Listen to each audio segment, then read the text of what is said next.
Welcome to my YouTube channel di Rumah Pintar Umi. Jangan lupa klik tombol like, subscribe, dan notifikasinya. Jangan lupa follow Instagramnya juga ya. Pada episode kali ini, kita akan membahas hal-hal yang sering ditanyakan di beasiswa Lini Muda MySkill. Oke, kita langsung saja ke pertanyaan pertama. Ini sering banget ditanyakan, Kak, setelah seleksi kita akan mendapatkan informasi ini dari mana? Kok tidak ada pemberitahuan? Biasanya seperti itu ya.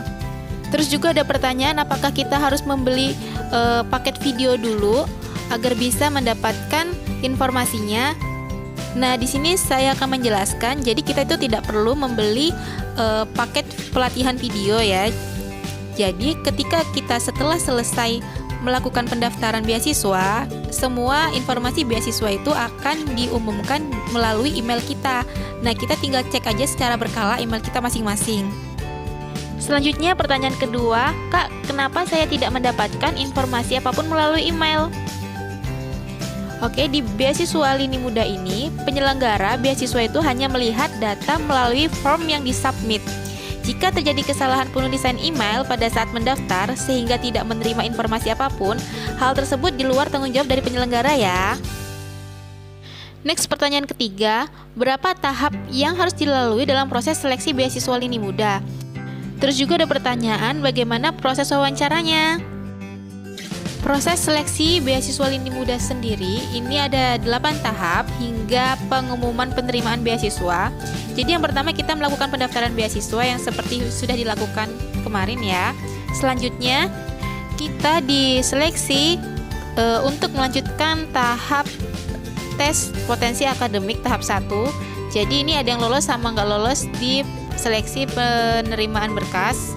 Setelah kita melakukan tes potensi akademik, ini akan diseleksi lagi. Apabila lolos, kita akan masuk ke FGD. Nah, apa itu FGD? FGD itu Focus Group Discussion. Nah, ini digunakan sebagai diskusi. Nanti kita ada diskusi dalam suatu grup itu membahas masalah tertentu. Nah, biasanya dari FGD ini nanti ada penilaian bagaimana cara merespon kita, cara berpendapat kita dalam menanggapi suatu masalah yang ada di diskusi tersebut. Setelah kita lolos dari FGD ini, lalu kita akan masuk ke tahap wawancara. Nah, penjelasan wawancara ini nanti diumumkan setelah kita lolos seleksi ya. Selanjutnya kita masuk ke tahap seleksi berkas tahap akhir. Apabila kita lolos, kita akan menerima pengumuman penerimaan beasiswanya. Semua pengumuman jelasnya nanti akan dikirimkan melalui email masing-masing. Jadi kita harap cek email secara berkala ya. Selanjutnya kita ke pertanyaan selanjutnya, Kak, apakah hanya yang lolos saja yang akan mendapatkan email?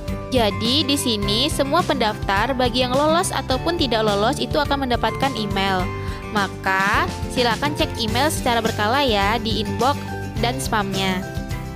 Selanjutnya juga ada yang bertanya, Kak, kenapa saya tidak lolos seleksi tahap awal beasiswa? Nah, untuk jawabannya ini penyebabnya macam-macam ya.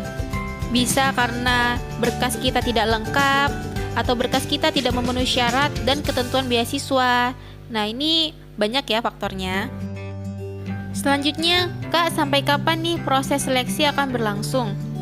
Oke, proses berbagai tahapan seleksi ini akan dilaksanakan dari bulan September 2022 hingga pertengahan November 2022. Udah dimulai ya seleksinya. Selanjutnya, nah ini sering banget pertanyaannya ditanyakan, apa saja jenis soal dalam tes potensi akademik beasiswa? Saya udah lolos nih, Kak. Bagaimana sih tes potensi akademik beasiswa itu? Contoh gambarannya, Kak, seperti apa? Nah, di sini akan dijelaskan. Jadi, jenis soal dari TPA ini merupakan pilihan ganda ya. Nah, soal ini terdiri dari bahasa Indonesia, bahasa Inggris, dan matematika. Jadi, mata pelajaran umum yang diujikan. Usahakan semaksimal mungkin ya mengerjakannya. Oke, pertanyaan selanjutnya, Kak, bagaimana nih jika kita belum memiliki transkrip nilai dan KTM sebagai berkas persyaratan? Nah, ini pertanyaan biasanya mahasiswa-mahasiswa baru ya yang nanya. Jadi, bagi yang belum memiliki transkrip nilai, silahkan upload nilai rapor terakhir. Misalnya raport SMA terakhir itu kita upload. Lalu bagi yang belum memiliki KTM, silahkan upload bukti diterima di universitas. Oke, pertanyaan terakhir, Kak, apakah ada ketentuan format tertentu untuk CV? Nah, untuk format CV ini tidak ada ketentuan ya. Pastikan yang kamu upload itu CV terbaru yang sudah terupdate. Oke? Demikian penjelasan Q&A dari Beasiswa Lini Muda. Thank you for watching my channel. Jangan lupa klik tombol subscribe dan follow IG-nya ya. Terima kasih.